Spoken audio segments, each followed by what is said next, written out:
बिस्मिल्लाहिर्रहमानिर्रहीम। अस्सलाम वालेकुम।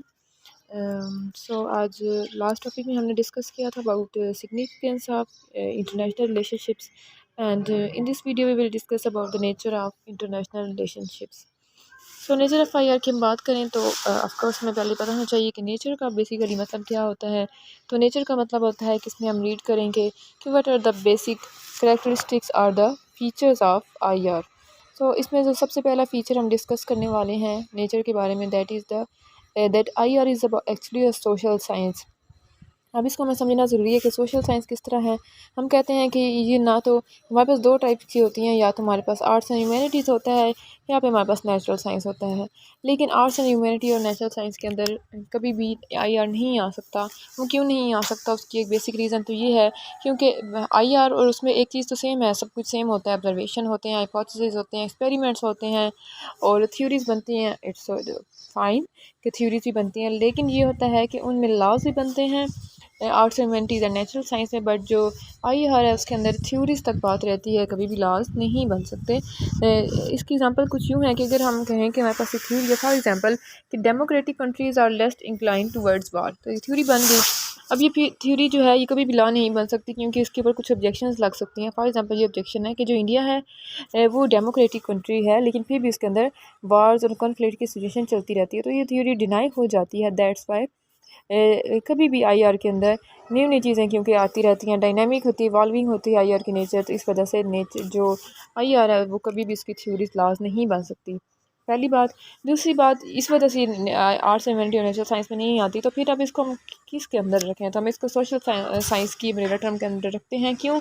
क्योंकि बेसिकली हम आईआर के अंदर सोसाइटी को डिस्कस कर रहे होते हैं, ठीक है। तो और इस वजह से जो है इसकी जो इसलिए जो नेचर होगी इसकी वो क्या होगी, सोशल साइंस। तो आई होप ये चीज़ आप लोगों को क्लियर होगी कि क्यों हम कहते हैं आईआर को सोशल साइंस, हम इसको दूसरी की अम्ब्रेला टर्म के नीचे क्यों नहीं रखते, arts and humanities and natural science के नीचे। सेकंड पॉइंट जो इसके नेचर में आता है वो है कि ये डायनेमिक और इवॉल्विंग है। किस तरह? डायनेमिक का मतलब बेसिकली होता है कि चेंजिंग, और इवॉल्विंग का मतलब होता है ग्रोइंग, ठीक है, ग्रेजुअली डेवलपिंग और चेंजिंग, ठीक है।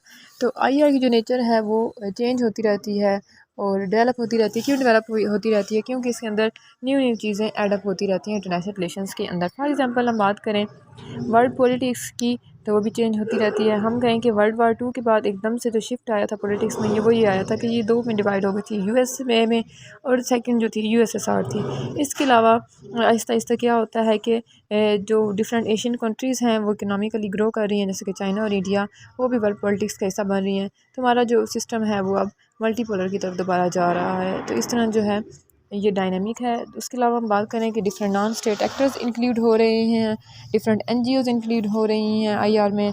Non state actors for example पहले कुछ अर्सा पहले Malala Yousafzai non state actor add हुई, फिर कुछ टाइम बाद और ऐड हुए, तो न्यू न्यू चीज़ें ऐड होती रहती हैं। इसके अलावा हम कहें कि पहले पाकिस्तान का जो प्राइम मिनिस्टर था वो इमरान खान था, so he was the part of international relationship. और अब शहबाज शरीफ है, सो अब जो हमारा स्टेट एक्टर है वो शहबाज शरीफ है, तो वो पार्ट है किसका, इंटरनेशनल रिलेशनशिप्स का। तो इस वजह से जो न्यू न्यू बातें ऐड होती रहती हैं इंटरनेशनल रिलेशनशिप्स के अंदर, तो इस वजह से इसकी जो नेचर भी है वो क्या है हमारे पास, dynamic and evolving. Next point हमारे पास है कि इंटरडिसिप्लिनरी का बेसिकली मतलब ये होता है कि आईआर के अंदर हम और भी डिफरेंट सब्जेक्ट्स को पढ़ना पड़ता है, जिसके अंदर इन्वॉल्व होते हैं, जिसमें हमारे पास सोशियोलॉजी, इकनॉमिक्स, जियोग्राफी, हिस्ट्री और लॉ के सब्जेक्ट्स आ जाते हैं। सोशियोलॉजी किस तरह इन्वॉल्व होती है? सोशियोलॉजी बेसिकली सोसाइटी की मेन स्टडी होती है, तो वो किस तरह इन्वॉल्व होती है? फॉर एग्जांपल हम कहते हैं कि जो पाकिस्तान है और इसराइल है, इनके दरमियान रिलेशन की बात करें हम, तो पाकिस्तान अगर इसराइल के साथ रिलेशन अच्छे नहीं हैं, लेकिन अगर वो अच्छे कर ले तो हम यूएसए, क्योंकि इसराइल के साथ है तो हम यूएसए की गुड बुक्स में आ जाएंगे और हमारे लिए क्या आसानी हो जाएगी कि हमें IMF से कर्जा आसानी से मिल जाएगा। लेकिन जो हमारी तहरीक लब्बैक है उसका प्रेशर है हमारी गवर्नमेंट के ऊपर कि हम कभी भी इसराइल का पार्ट नहीं बन सकते हैं। सेकेंड पार्ट हम ये कह सकते हैं कि 26 फ़रवरी को ये हुआ था कि पाकिस्तान की जो है एयर स्पेस उसको क्रॉस किया था इंडिया ने। तो सोसाइटी का इतना प्रेशर था हमारी गवर्नमेंट के ऊपर कि नेक्स्ट डे जब तक हमने इंडिया के जहाज़ गिरा नहीं लिए उनका तब तक पाकिस्तान की सोसाइटी जो थी उनका एग्रेशन कम नहीं हुआ था। तो सोसाइटी जो है ये भी फॉरेन पॉलिसी को चेंज कर सकती है, तो ये सोशियोलॉजी हो गया। दैन हम इकनॉमिक्स की बात करें कि इकनॉमिक्स किस तरह इन्वॉल्व होती है, तो वो इस तरह होती है कि फॉर एग्जांपल हम बात करें कि चाइना एक ग्लोबल पावर है, उसमें हम इकॉनमी के लिहाज से तो उसमें हम यहाँ पे क्या पढ़ रहे हैं, इकनॉमिक्स। इसके अलावा हम सी पैक की बात करें, IMF वर्ल्ड बैंक की बात करें, तो इन सब चीज़ों में भी हम किस चीज़ को देखते हैं, इकनॉमिक्स को। इस तरह हम कहें कि हिस्ट्री भी इन्वॉल्व होती है। फॉर एग्जांपल हमने पाकिस्तान और चाइना का रिलेशनशिप पढ़ना हो तो हमें 1947 इंडिपेंडेंस से पढ़ना पड़ेगा कि पाकिस्तान और चाइना का रिलेशन क्या था। तो इस तरह हिस्ट्री इन्वॉल्व होती है। इसके अलावा लॉ की बात करें तो एक लॉ इंटरनेशनल लॉज होते हैं इंटरनेशनल रिलेशनशिप्स के अंदर कि फॉर एग्जांपल एक क्वेश्चन है, एक तरफ से पाकिस्तान से मिल रहा है, एक तरफ से इंडिया से, तो एक प्रॉपर एक दरमियान में लिमिट होती है इंटरनेशनल लॉ के ज़रिए कि यहाँ तक इंडिया की सबमरीन आ सकती है, यहाँ तक पाकिस्तान की सबमरीन आ सकती है, यहाँ से आगे नहीं जा सकती। इस तरह ये इन्वॉल्व होती है। इसके अलावा साइकोलॉजी की बात करें तो साइकोलॉजी भी इन्वॉल्व होती है, लोगों की साइकी इन्वॉल्व होती है। फॉर एग्जांपल पाकिस्तान और इंडिया के रिलेशन की बात करें तो एक टाइम था जब पाकिस्तान और इंडिया के रिलेशनशिप्स जो थे वो अच्छे थे। एट दैट टाइम इंडिया में जो गवर्नमेंट थी वो वाजपेयी की थी और पाकिस्तान में परवेज़ मुशर्रफ की। ये दोनों जो थे मॉडरेट थे, वो पीसफुल रेजोल्यूशन चाहते थे कॉन्फ्लिक्ट्स का, प्रॉब्लम्स का, इश्यूज़ का, तो इस वजह से उस टाइम गुड रिलेशन है। लेकिन अभी पिछले कुछ सालों में ये हुआ कि पाकिस्तान में इमरान खान था और इंडिया में नरेंद्र मोदी था। दोनों की जो पर्सनैलिटी है, साइकी है, वो रिजिड है, कॉन्फ्लिक्ट्स की तरफ थी नरेंद्र मोदी की। तो इस वजह से जो था दोनों की साइकी इस तरह की थी, इस वजह से जो थे हमारे रिलेशनशिप अच्छे नहीं रहे पाकिस्तान और इंडिया के। इसके अलावा हम सऊदी अरेबिया की बात करें तो सऊदी अरेबिया में पहले पर्दा लाजिम था, वहाँ पे कोई कंसर्ट्स वगैरह नहीं होते थे। लेकिन क्या हुआ कि वहाँ पे जब उनका शहज़ादा चेंज हुआ, उनका मॉडर्न लीडर आया, तो उसकी साइकी इस टाइप की थी जिसकी वजह से वहाँ पे पर्दा भी लाजमी नहीं था। इसके अलावा फ़ीमेल्स को ड्राइविंग की इजाज़त दे दी गई। इसके अलावा कॉन्सर्ट्स वहाँ पे हुए और जो रोनाल्डो का केस आप सबको पता होगा उसके बारे में, वहाँ पे वो भी हुआ।